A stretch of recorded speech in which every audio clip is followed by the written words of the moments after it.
IT 신과 안테나. 안테나. 네, 월간 안테나 계속 이어서 이야기하도록 하겠습니다. 이게 계속 영상 이렇게 내용을 다 못해서 밀리는데, 지난 시간에 우리가 이제 구글 I/O 이야기를 했는데, 사실 I/O의 생산 일정이라든지 이게 이제 취재된 내용들이 좀 있는 것 같아요. 이게 그러면 언제부터 나오나요? 사실 이건 제가 취재한 건 아니고 권밍치라고 하는 대만의 애널리스트 있잖아요. 네네, 애플 쪽의 빠꼼이죠. 네. 애플의 거의 뭐 커닝페이퍼 같은 사람인데 그렇죠. 네.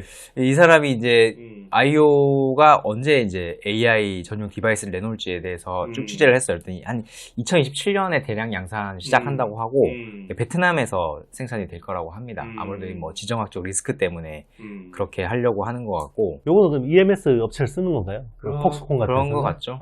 대만 쪽에 나오는 거 보면. 네, 대만 쪽에 나오는 거 보면. 그리고 또 기본적으로 미국 회사들이 제조는 잘 안 하려고 그러죠. 그렇죠. 네, 그래서 EMS 회사 우리가 좀 받아 먹을 수 있나 싶어서.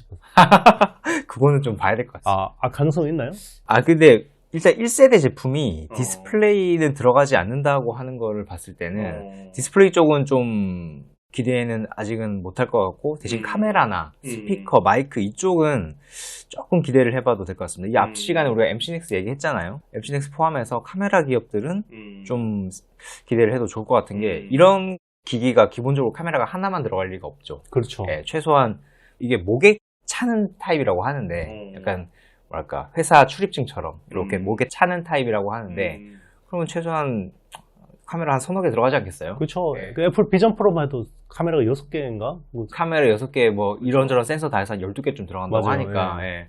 그런 거는 뭐 4개 중에 한두 개만 해도 그렇죠. 그죠? 예. 그런 거 기대해 볼 제일 만할 비싼 것 거 같습니다. 들어가면 좋겠습니다. 네네네. 근데 생긴 건 아이팟 셔플하고 또 비슷하다고 해요. 아이팟 셔플 써봤어요? 아니요. 안 쓰고 있어요. 써봤어요. 예, 옛날 MP3 시절에 요 요 목에 차고 다니던 조그만한 MP3 있었죠. 예, 그거처럼 생겼다라고 합니다. 그러면 아직까지는 양산품에 대한 컨셉은 안 나온 거고 그냥 프로토타입에 대해서만 나온 건가요? 네네, 맞습니다. 이게 프로토타입으로 나와서 이제 일단은 디스플레이 없이 조그맣게 만들어서 대신에 카메라하고 마이크 스피커 달아서 외부와 커뮤니케이션을 할 수 있게 이렇게 한다고 하거든요. 제가 생각할 때는 앞에 있는 사람이 누군지 궁금하거나 아니면 앞에 있는 환경이나 이런 거에 대해서 궁금함이 생길 때 말로써 설명을 하면 바로 얘가 뭔가를 설명해 주지 않겠냐 나한테. 이런 타입일 것 같습니다. 일단 뭐 약간 대만 완성업체를 무시하는 건 아니지만, 그러니까 이제 스마트폰이나 이런 것처럼 아주 제조 난이도가 높지는 않은가 봐요, 아직까지는. 그렇게 보이죠. 뭐 이게 스마트폰은 기본적으로 뭐 디스플레이도 엄청나게 달려있고 뭐 여러 가지 좀 이렇게 복잡한 설계가 들어가야 되는데, 뭐 아이팟 셔플 정도라고 하면 그렇게 복잡하지는 않지 않을까 싶은 생각이 듭니다. 그렇군요. 아직까지는 뭐 요게 조금 시간이 있고 그 사이에 또 이제 기술의 하드웨어나 소프트웨어 기술 진화 방향들이 있기 때문에 이런 것들을 좀 잘 감안해서 봐야 될 것 같습니다. OLED는 항상 조회수가 별로 안 나오는데 그래도 우리 안석현 기자가 요새 자기가 디스플레이 전문 기자라고 하지 말라고 그러더라고요. 네, 맞습니다. 네. 한때 우리 안석현 기자가 한 10년 전에 그죠? 막 안석현 기자 디스플레이 전문 기자라 그러면 되게 프라이드를 가지고 있었는데요. 네. 지금 사실 OLED 쪽은 거의 뭐 호재가 없는데 이제 화웨이 쪽이 약간 다시 붐업이 될 수 있는 우리 입장에서 가능성이 있는 건가요? 네, 맞습니다. 화웨이가 2019년도에 미국한테 제재를 1호로 맞았었죠. 그렇죠. 네, 화웨이하고 이제 거래하는 회사들은 다 거래 끊어라 이렇게 해가지고 그때 이제 트럼프 1기였죠. 네. 그렇죠. 그래서 2019년에 제재를 맞고 2020년도에 얘네들이 스마트폰 판매량 피크를 찍었습니다. 그때가 1억 9천만 대 맞아요. 이 정도 네. 됐었던 걸로 기억하는데, 그렇죠. 그 뒤로 구글하고 거래 끊기고 퀄컴하고 거래 끊기고 이러면서 거의 2천만 대까지 빠졌습니다. 그러니까 판매량이 거의 10분의 1토 막 나버린 거죠. 그래가지고 완전히 속된 말로 짜져 있다가 최근에 조금 부활의 움직임을 보이고 있죠. 그래서 왜냐하면 AP도 SMIC를 통해서 이제 우회적으로 얻을 수 있는 방법을 찾았고, 그리고 구글의 안드로이드를 쓰지는 못하지만 흥멍 OS라고 하는 뭐 하모니 OS라고도 하는데 그거를 이제 자기네들이 자체 개발해서 꽤나 성공적으로 중국에서는 사용자 저변을 마련을 했더라고요. 그래서 이제 미국의 기업들의 도움이 없이도 우리가 부활할 수 있다. 이런 것 때문에 이제 SCM을 좀 재정비하고 있는 것 같아요. 그러면서 얘네들이 요즘에 하고 있는 게, 우리도 디스플레이를 남들이 다 사는 거 그냥 완제품을 사는 게 아니라 처음부터 소재단에서부터 한번 우리 나름의 SCM을 구축해보자 이런 생각을 하고 있습니다. 그러면 여기서 우리 국내 기업들이 좀 수혜를 볼 수 있는 건가요? 그렇습니다. 왜냐하면 제가 이거를 작년에도 한번 캐치를 했었는데 화웨이가 오사카 연구소가 있어요. 일본 오사카에. 근데 오사카 연구소의 역할이 디스플레이 쪽을 연구하는 연구소거든요. 근데 여기 있는 사람들이 대규모로 국내에 들어와서 삼성 SDI, LG화학, 그리고 덕산 네오룩스, 소루스 첨단 소재 이런데 디스플레이 소재 분야를 다 거쳐갔다고 하거든요. 작년에 왔다 갔구나 했는데 그 뒤로 뭐 얘기가 없었는데 올해 4월에 또 왔다 갔다 하고 합니다. 근데 이제 화웨이하고 미팅했던 사람들 얘기를 좀 들어보면 화웨이의 목표는 마치 애플이 하는 것처럼 OLED에 있는 각 레이어 소재들이 들어가잖아요. 그 소재들을 우리가 다 지정하고 싶다. 직접 핸들링한다. 예. 지금까지는 뭐 삼성 디스플레이, LG 디스플레이 이런 데들이 만들어 놓은 거 그냥 갖다 썼는데 레드는 이 회사 써줘. 그리고 뭐 블루는 이 회사 써줘. 우리가 다 지정하고 싶다. 이렇게 하는 거거든요. 그러니까 거기 만약에 화웨이 눈에 들면 좀 뭔가 새로운 거래의 장이 열릴 수도 있죠.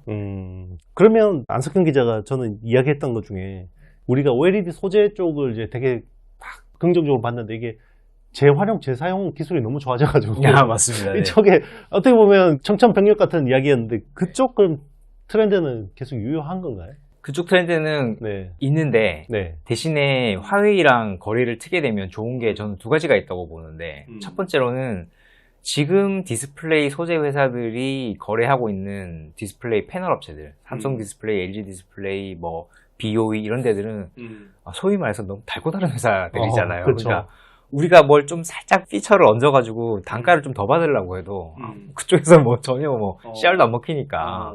근데 그것보다는 화웨이는 그래도 디스플레이 업력이나 이런 거를 보면 전문 업체라고 비교할 바가 아니죠. 그러니까 그렇죠. 뭔가 좀 소위 말해서 프로모션 하기도 좋고 이런 측면이 좀 있고요.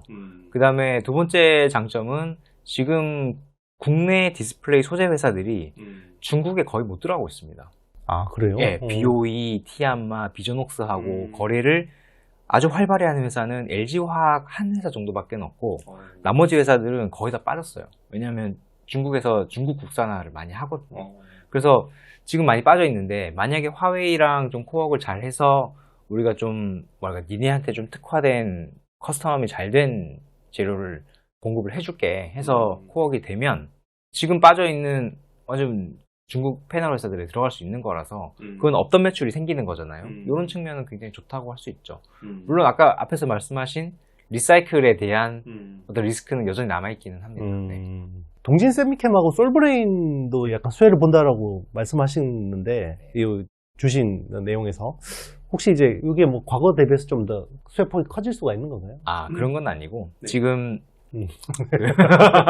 제가 4개 회사를 설명드렸죠. 덕산 네오룩스, P&H테크, 동지세미캠, 솔브레인 이렇게 4개를 이제 드렸었는데 덕산이나 P&H는 이제 이쪽 OLED 소재에서는 이제 메이저 회사들이라서 당연히 화웨이하고 뭔가가 이루어질 수 있을 것 같고 동지세미캠이나 솔브레인은 사실 세컨티어죠. 이 OLED 소재에서 보면 세컨티어인데 보통 어떤 판이 새로 벌어질 때 이런 회사들한테도 기회가 갈 수가 있어서 한번 찾아보시면 이 회사들도 다 있습니다. 동지세미캠은 CPL이라고 하는 그 소재를 좀 그래도 최근에 삼성에 넣기도 하고 캐핑 레이어 참 오랜만에 듣습니다. 캐핑 레이어 캐핑 레이어를 하는데 그렇죠. 각고의 노력 끝에 들어갔고 솔브레인은 ETL이라고 하는 소재가 있거든요. 그거를 이제 LG 디스플레이에 들어가고 있는 회사라서 제가 만약에 화웨이면 협상력 측면에서 또 달고 다른 또 큰 회사들보다는 이런 회사들한테도 뭔가 제안을 던져보지 않을까 싶은 생각이 들어서 한번 제가 꼽아봤습니다.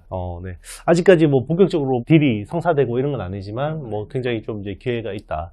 사실 그리고 이제 우리 안석현 기자가 지난 월간 안테나 시간에 테슬라하고 패키지 딜에 대해서 이제 좀 이야기를 해주셨는데 혹시 거기에 대한 업데이트 내용들이 있을까요? 그거가 아직도 좀 펜딩 중인 것 같아요. 그러니까 딜이 이루어지고 있고 뭐 이게 완전히 됐다 아니면 브레이크 됐다 이런 측면은 아니고 계속 되고 있고 지금 사실 국내외적으로 굉장히 이슈가 많지 않습니까? 그렇죠. 뭐 트럼프나 이런 거 정세가 많이 변하고 있죠. 그리고 국내에는 뭐 대선 이슈나 아니면 뭐 이재용 회장의 대법원 판결 이런 것도 굉장히 묶여 있기 때문에 이런 것들이 좀 클리어가 되면 어나운스를 할 게 아닌가 저는 그렇게 좀 보고 있습니다. 어쨌든 딜 자체는 여전히 진행되고 있다. 이렇게 확인을 했습니다. 네. 약간 뭐 계속 긍정적으로 보고 있는. 아직은 긍정적으로 보고 아, 있습니다. 네.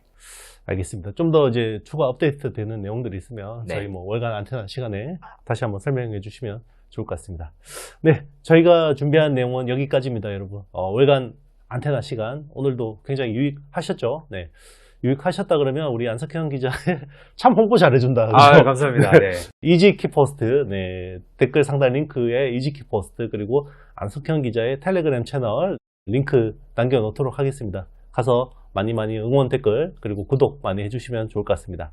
네, 저희는 또 다음 월간 안테나 시간에 또 더 좋은 내용으로 여러분들 또 찾아뵙도록 하고요. 그 사이에 또 우리 안석현 기자의 또 유튜브에서 이벤트로 실시간 스트리밍 일정을 또 조율 중이라고 하니 확정되면 저희도 이제 IT신 채널에서 또 이렇게 알려드리도록 하겠습니다. 거의 뭐 자매 채널 같은 데니까. 감사합니다. 네. 어버 키우고 계시네. 네. 네. 네. 저희는 다음 시간에 뵙도록 하겠습니다. 여러분, 안녕.